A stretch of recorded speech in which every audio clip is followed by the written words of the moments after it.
Europe 1, 16h-18h, l'équipe est sauvage. Mathieu Noël. Il y a un pas impardonnable qui a été franchi lundi par Nicolas Caro, qui au moment du vote final, sentant notre invité Mathilde Amé fragile, a osé l'irréparable. C'est d'une cruauté sans nom, quoi. C'est d'une grande violence. C'est une petite fille à nourrir. Heureusement pour lui, ma bienveillance est décidément sans limite, puisque le revoilà quand même. Nicolas Caro, ce soir, c'est à la Loyale que vous allez tenter d'emporter les suffrages de nos auditeurs et d'Isabelle Nanty. À la Loyale, mais en faisant tout de même vibrer notre corde sensible, puisque vous nous racontez la bouleversante histoire d'un amour impossible. Et oui, qui pose la question de ce qu'on fait des écrits, des écrivains quand ils sont morts. Je vous en parle parce que la semaine dernière, à l'université de Princeton, on a découvert les lettres du poète américain T.S. Eliot. En France, on le connaît mal, mais c'est l'équivalent de Victor Hugo, en fait. Pour les Américains, c'est l'un des pères de la littérature américaine. Il est né en 1888 et mort en 1965, pour vous le situer. Alors déjà, pourquoi est-ce qu'on ne découvre ces lettres que maintenant ? En fait, elles sont toutes adressées à Emily. Elle, il en était amoureux, mais il était marié. C'était donc un amour impossible. Elle en avait 1130 des lettres. Elle les avait données à l'université de Princeton, mais avec une condition, qu'elle ne soit ouverte que 50 ans après sa mort, pour pas embarrasser l'écrivain, justement. Mais T.S. Eliot l'a appris à ce moment-là. Il pouvait rien faire pour l'en empêcher. Alors, il a laissé lui aussi une lettre à l'université, à n'ouvrir qu'au moment où on ouvrirait les lettres d'Emily. Et il y explique qu'il a été effectivement amoureux d'Emily, mais que, et ça c'est cruel, peu à peu j'ai réalisé que j'étais amoureux d'un souvenir, le souvenir de mon expérience, amoureux d'elle pendant ma jeunesse. Il ajoute que s'il l'avait épousée elle aurait tué le poète en lui. Ah oui, carrément. Oh là là, c'est dur. Mais je pense qu'il était vexé qu'elle ait donné les lettres à l'université de Princeton. C'est ça, c'est de la rancœur. Ça pose la question aussi de la postérité des écrits des écrivains qui n'ont pas vraiment leur mot à dire finalement. A priori, quand on les trouve, on les publie en fait. Tous les écrits d'écrivains. Mais juridiquement, on a le droit ? Juridiquement, quand c'est 50 ans plus tard, tout est dans le domaine public. La loi dit que, une fois que c'est dans le domaine public, on fait ce qu'on veut. Sauf si les ayants droit ont encore la main et qui peuvent l'en empêcher. Mais c'est très très rare. Moi, j'ai pas de contre-exemple d'écrits qui n'auraient jamais été publiés, auxquels on n'aurait pas accès, ou alors on ne les connaît simplement pas. On ne connaît pas leur existence. Parce que les écrivains ne s'appartiennent plus vraiment, finalement. Ils appartiennent au patrimoine culturel au bout d'un moment. Mark Twain, par exemple, il est mort en 1910. Il avait publié son autobiographie qui est gigantesque. C'est 3 volumes de 800 pages, mais il avait dit, attention, elle ne sera publiée que 100 ans après ma mort. Mais en fait, évidemment... Ça n'a pas tenu 100 ans. Ça n'a pas tenu. Enfin, ça a tenu pour la publication officielle, mais dans les années 50, 60, on a eu des extraits, déjà, les bonnes feuilles de l'autobiographie de Mark Twain. Et puis, tout a été publié, effectivement, en 2010, in extenso, officiellement. J'ai une petite question, on va voir si vous êtes vraiment spécialiste littéraire. Mémoire d'outre-tombe de Chateaubriand, c'est sorti combien de temps après sa mort ? Je ne sais pas du tout. Mais c'était genre pas très... non, t'en as aucune idée ? Non, aucune idée.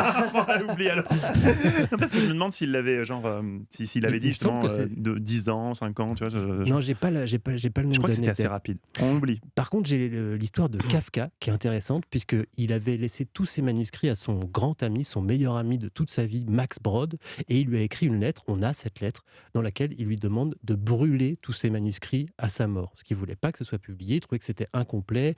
Il l'a fait ? Inabouti. Et Max Brod l'a trahi.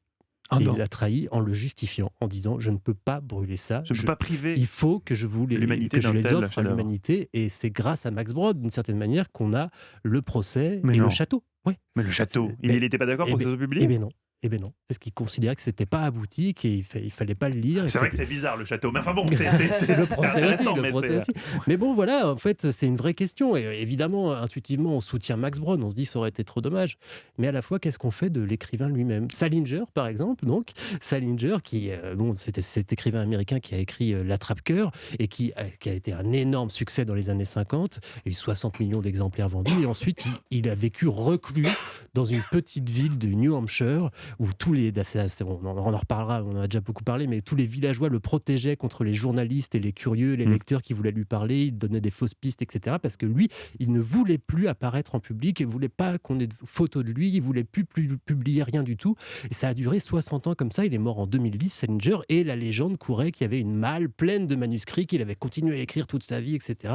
Quand il est mort, on n'a pas eu de nouvelles, et puis il y a 6 mois, son fils, Matt Salinger, a annoncé que oui, il y avait bien des écrits, mais c'était des notes épars et qu'il allait faire le travail de reconstitution de tous ses écrits pour le publier. Ça va être bientôt, là, en 2020, c'est annoncé. c'est Cathy Tuche qui va répondre. C'est Cathy Tuche avec l'accent.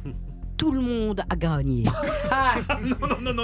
Tout le monde a gagné. Je suis contre les concours. Je vous l'ai dit en début ça, c'est d'émission. vrai, Je c'est ne vrai. peux pas me contredire. Bien que j'ai quand même dit quelques conneries pendant l'émission, notamment. Si peu. Ah bon, ça fait 10 € l'heure, donc ça fait 120 € par mois. C'est vrai que le SMIC était à 120 € pour vous. On était effectivement Non, un peu loin en du compte. augmentation. Mais bon, bref, je vous ai dit aussi que les chiffres, c'était pas mon fort. Mais enfin, bon, bref, je vais pas me contredire quand même. Ouais. Chacun a amené Alors, son Isabelle. savoir, son charme, son Je vais vous dire enthousiasme. ce qu'on va Voilà. faire. Je vais vous dire ce qu'on va faire. Non, Parce que là, je normalement. ne Non, mais départagerai je vais vous pas. dire ce qu'on va faire. D'habitude, je ne tolère pas cela. J'oblige l'invite, je le force, tout Oui, c'est simplement. à vrai, choisir. on en a forcé Mais comme plusieurs. c'est vous, Isabelle Nanty, vous m'êtes éminemment Mais sympathique. comme c'est gentil. Vous avez le droit. Isabelle Nanty est la seule invitée qui a le droit. Elle distribue ses points équitablement, ce qui va nous obliger à des opérations éminemment complexes, puisque 3 points divisés par 4. Oui. Je vous laisse faire le calcul. On n'est pas dans la Ah, c'est merde. pas moi, c'est pas Je moi ne qui sais fais pas ça. qui remporte cette édition de l'équipée sauvage. C'était en tout cas la 89e journée. On va dire que c'est qui remporte. On va dire que c'est... Mais Ah il y a, bah, c'est pourquoi Nicolas il C'est Nicolas faut Caro. absolument mettre la couronne, c'est ça? Il faut toujours remettre une couronne. Et puis il y a un championnat à la fin de la saison. Il y en aura un qui sera Ah viré. bon? Nicolas Caro Mais c'est remporte. C'est horrible! horrible, On c'est se croirait dégueulasse. chez McDo! C'est qui l'employé du mois là? Justement, c'est l'employé du jour, Nicolas Ah là Caro, là qui là remporte là. la 89e journée de l'équipée sauvage. On remercie notre invitée Isabelle Nanty.